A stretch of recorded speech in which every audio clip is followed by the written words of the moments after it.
This episode is brought to you by Indie Film Hustle TV, the world's first streaming service dedicated to filmmakers, screenwriters, and content creators. Learn more at indiefilmhustle.tv.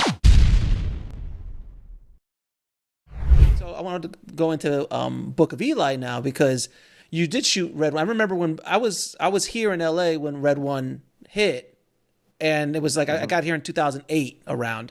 And I remember, that was right around. I remember walking in a photo chem with a red drive, and they just like, what is this? Like they had no idea how to workflow it, like at all. Like I was one of the few freelance editors in Los Angeles who could get the workflow from red to Final Cut to color, Apple Color, and get it outputted. Wow. And I started doing music videos like constantly because I was like, they would bring me all that, because it was, you remember, man, the workflow for red was horrendous. Insane. Nobody had. I mean, we had a DIT before there was called a DIT at the tent, you know. Oh, dude, it was. And like, it was crazy. By the way, they didn't help themselves. Like, you know, as a company, they just weren't really Hollywood savvy, you know. No, and then on top of that, they were great because they kicked the ass of the other companies like, you know, Panavision and Airflex had to step their game up now. Right, now we have to get away from this film thing and we have to do 4K. We got it, like, you know, we have to go to another place technically. No, I used to get projects that were mastered, and the master output was proxies. And they're like, can you color grade this? I'm like, no, man, I can't color grade proxies. There's no color information in there. Why is it pixely? Because you're using proxies, brother. Like, and I would like, okay, how do we going to recut this? How are we going to and I would try to reconnect. I'm like, look, dude, I'm going to have to do an overcut. Literally go in and I go, do you have burn in? All right. Frame by frame, shot by shot, overcut it. And I'm like, it's gonna cost you $15,000. Really? You were talking about the Wild Wild West. That 2008 was the Wild Wild West. It was insane. And I'd figured out a system. I got it to technically be able to do it, and I was working nonstop. So I remember when Book of Eli showed up, was like a revelation, because that was one of the first early Red movies, because they promoted that. Like it was that and the Che. Che was another one with Steven Soderbergh. Well, Book of Eli was the first full-fledged studio release that was shot on red. Right. Like Che was a few art house theaters, right? There was that Nick Cage movie that came out that was shot on red. The Following. Right before us. The Following? I think so. so. Yeah, I had Alex on the show. Yeah. But again, those weren't major studio releases. So what happened with us was the bond company wouldn't bond us unless we can prove that this was a stable system. You know, with those flash cards, those compact flash cards, right? And and Don Burgess, who was a DP on Book of Eli, was tasked with doing a side-by-side film versus red. So he went out to the New Mexico desert and did all these shots with actors' faces, Mm-hmm. We come back to, it was Technicolor or Deluxe at the time, I forgot, the one that's near the Universal building. And Joel Silver's in the room, the Warner Brothers people in the room, the Bond company's in the room, the Alcon guys in the room, my brother's there. My brother don't know his elbow from his asshole when it comes to this test. Like, I know what's going on. Mm-hmm. And on the right side was film, and on the left side was red. We're projecting this thing. It's like 5 minutes. And Joel Silver keeps nudging me, like, tell me which one's film. Tell me which one's film. I said, dude, just watch it. You know, halfway through the 5 minutes, my brother goes, you know, the film side's the right side. My brother goes, well, the one on the right side is a little more grainier, which should have been the tell, right? Mm-hmm. We get to the end, and we say, okay, show of hands, which is film, right side or left side? It was unanimous. They went for the red side as being film. Wow. No one picked the film side. No one picked it, right? Interesting. And I go, well, I guess it's a wrap on that conversation. Moving on now. Like we crossed that barrier. Then when we were shooting, we did this long scene with Denzel and the house. Mm-hmm. And we wanted to use their red drive, that early version of the drive. That thing that, like, if you bumped it, it skipped. Ooh, no, yeah. You have to get the shock absorbers and shit. Yeah. So we're shooting this thing, and I'm like, we're gonna roll this camera for 20 minutes, so 30 minutes, whatever. We have I'm rolling 2 other cameras. I'm operating one with the compact flashes on them. Mm-hmm.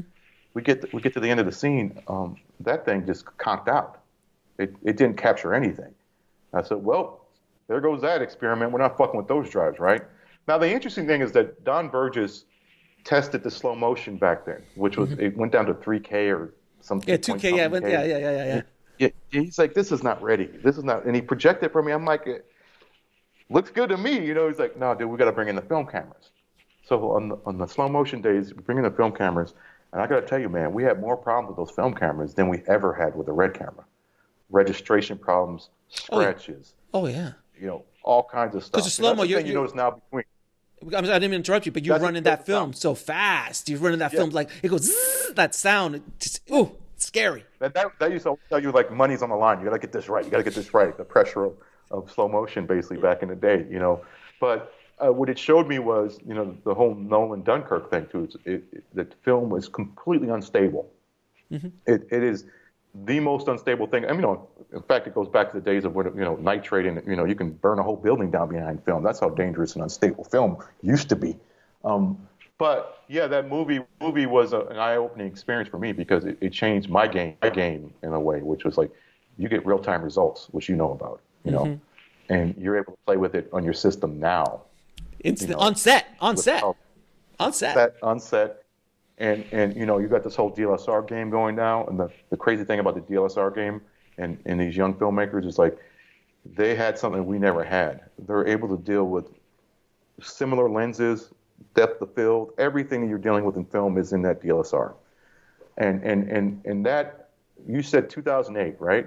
So Red came out. 2009 or 10 was when Canon came with that first 5D, right? Mm-hmm, mm-hmm. From that moment till now, I learned more about photography in the technical side of filmmaking because I was able to access it quickly. I learned more in that 10 years, the first 5 years of that, than I did the previous 20.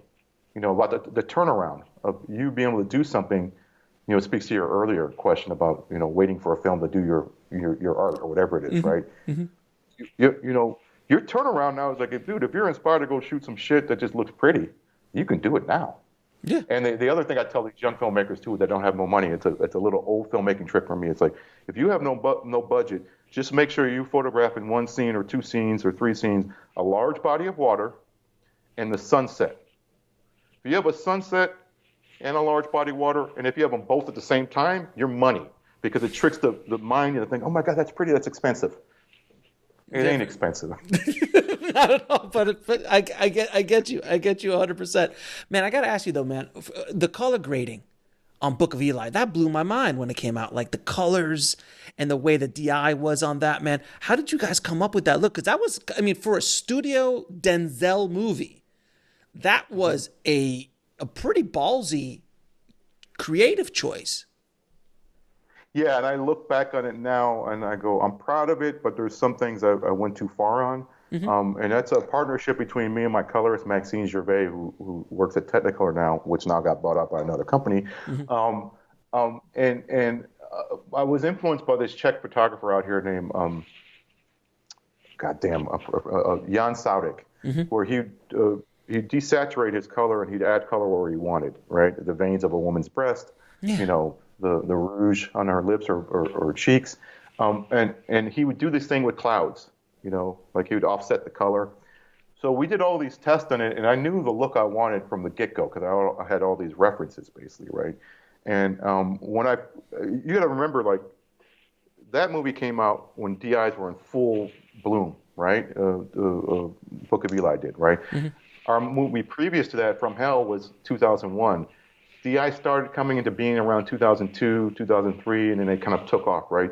So we were doing a photochemical coloring process, which is, like Flintstone days. Okay? No, yeah, it's crazy how they did it, okay?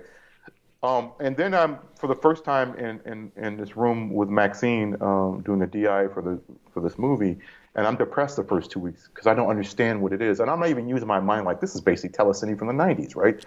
I'm not understanding what it is, and I'm just moaning every day. I'm moaning. And then she starts to show me these tools, the power windows and, taking that red down and bringing this over here. And we're not using traditional vignettes. We're sculpting our vignettes. We're doing all this crazy shit.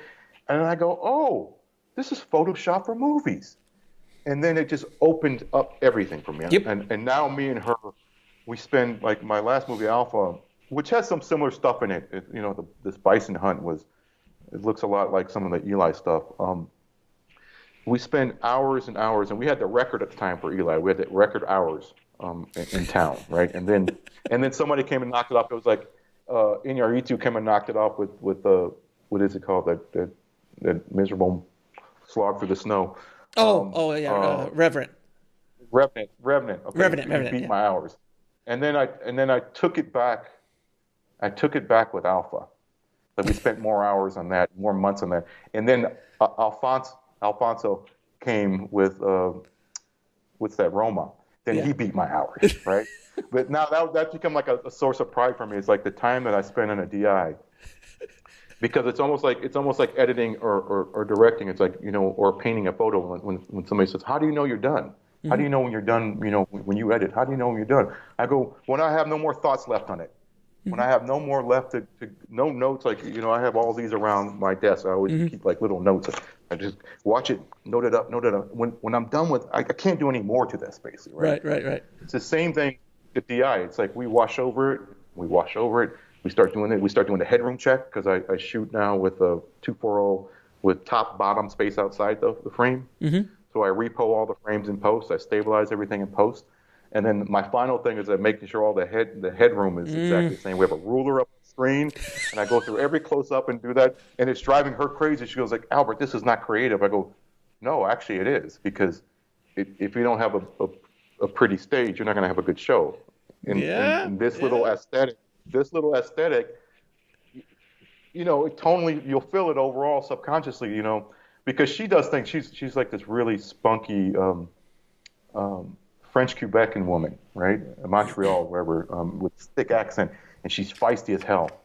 And I'll say, "Okay, we need to dissolve. We need like a 96 frame dissolve from that scene to that scene, because it's been built for this kind of match, this match edit, And she'll go, "I thought you wanted something more creative." I go, "What the fuck are you talking about? Like, what are you so getting into like a little fight?" Because we would do these power window dissolves. Yeah, like, I know. Well, part of the stage comes up first, and we started it on Eli, and she's really into doing those kind of painterly kind of dissolves, like custom dissolves, right? And when I tell her to do a straight dissolve, she gets offended. And in the end, that's the kind of person I want to work with. It's like, pushing she's special. Like this woman is an artist in that form, that new medium of digital intermediates, right? She's an artist, and she taught me so much. And I'm sure I've taught her a few things, but not nearly as much as I feel like she's given to me. Opening my world to the possibility, like what we're talking about, controlling the image, right? And what that can do to an audience, how you focus an audience's eye. As I get older, you start. There's just shit you don't know in your 20s or 30s, man. About imaging. Oh my God! Of course. Like, we can go on and talk for hours about that. I mean, so I have to ask you, man, because by the time you did Book of Eli, Denzel was Denzel. So how was it working with a legend like that, man? Like, how do you direct a legend like that? Because I love always asking people who work with that caliber of actor, like, how do you do that? Well, you have two guys on the movie that work in two different ways. You got one of the greatest, Gary Oldman. Gary Oldman too. I forgot. Yeah, Gary Oldman said that too. And they have two different ways of working. Like, first of all, Denzel is almost undirectable. Okay, he knows what he's doing. He's one of the smartest people I've ever met. And prep, he's great, and in post, he's great. When he's in actor's mode, sometimes you don't want to be around him. He's in a different. There's a different animal there, right? And there's a contrarian there. Which I'm a contrarian too. He won't do something because you want him to do it. He wants to know why, and even if he agrees with it, he sometimes might not do it. He knows his lane, and he's kind of like Eastwooding it. He's sticking in his lane, and he can be difficult. He can be very, very difficult, right? But again, once you get the camera on him and you look at him, you go, "Oh my God, the camera just loves him, and he's wonderful at performing." So, you got to deal with the 800-pound gorilla, and a lot of these guys that are at his level are 800-pound gorillas, and they kind of want it their way, and you got to compromise and find ways to kind of work with that and not get your ego bruised too much. And it's a dance. It's a fine dance. Now, if he sees he can walk over you, it's over.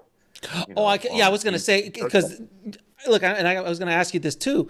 When you're a young director, or even if you're not a young director, if you're just if you got an 800-pound gorilla, they are going to test you day one to see Oh, yeah. if they're safe. And the way I always tell it, and you tell me what you think, but I always say is like, they're going to test you to see if they're safe with you, if you're going to protect them, if you're going to guide them. If they feel unsafe, their defenses will go up. They're like, oh, this motherfucker is not going to, he's not going to protect me, so I'm going to have to protect myself. And that's when the ego comes out. That's when everything comes out. Right.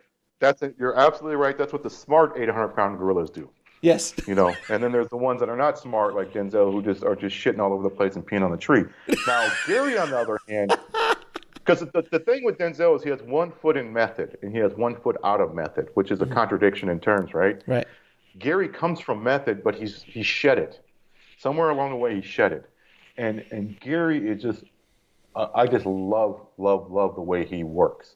You know, he said to us one day, we were like, this line is not working. It's badly written. He goes, no, listen, it's my job to make that line work. I don't care how badly written it is. That's my job, right? Wow. And, you know, we were shooting the first week of shooting. Before we shoot, we'd hear him walk around the soundstage repeating one line like, it's a Bible, it's a weapon. It's a weapon. He'd do it at the different octaves, different ranges. And we're like, what the hell is he doing, right? He was finding the voice of his character, right? Then once he got into it, and he found his, like, he did this skin stuff for, like, bad skin, and found his glasses and his wardrobe. And he would never direct his anger towards the director or the crew. He would, if he got frustrated, he would scream at the clouds. And this is from years of him being, an alcohol abuser, a method guy, sleeping at the grave of James, what do you call it, the JFK shooter, the assassinator. What's the name of the fucking assassin? God, how? Hinckley? No, Hinckley. No, Is it? No. No. I know who you're talking about. The assassin. Huh? Yeah. What? Yeah, I forgot his name. But anyways, back then he was sleeping at the guy's grave to soak up the character. Like, he was crazy into the method stuff, right? Mm-hmm. So by the time we worked with him, he was just lovely, And they had 2 different styles of working, Denzel and Gary. Now, Denzel's a true star, which is the question you're asking about. And Gary's considered a character actor who is a star, but not a movie star, basically, right? Mm-hmm. He's a very hardworking, constantly working actor, whereas Denzel maybe does 1 movie a year, kind of thing, right?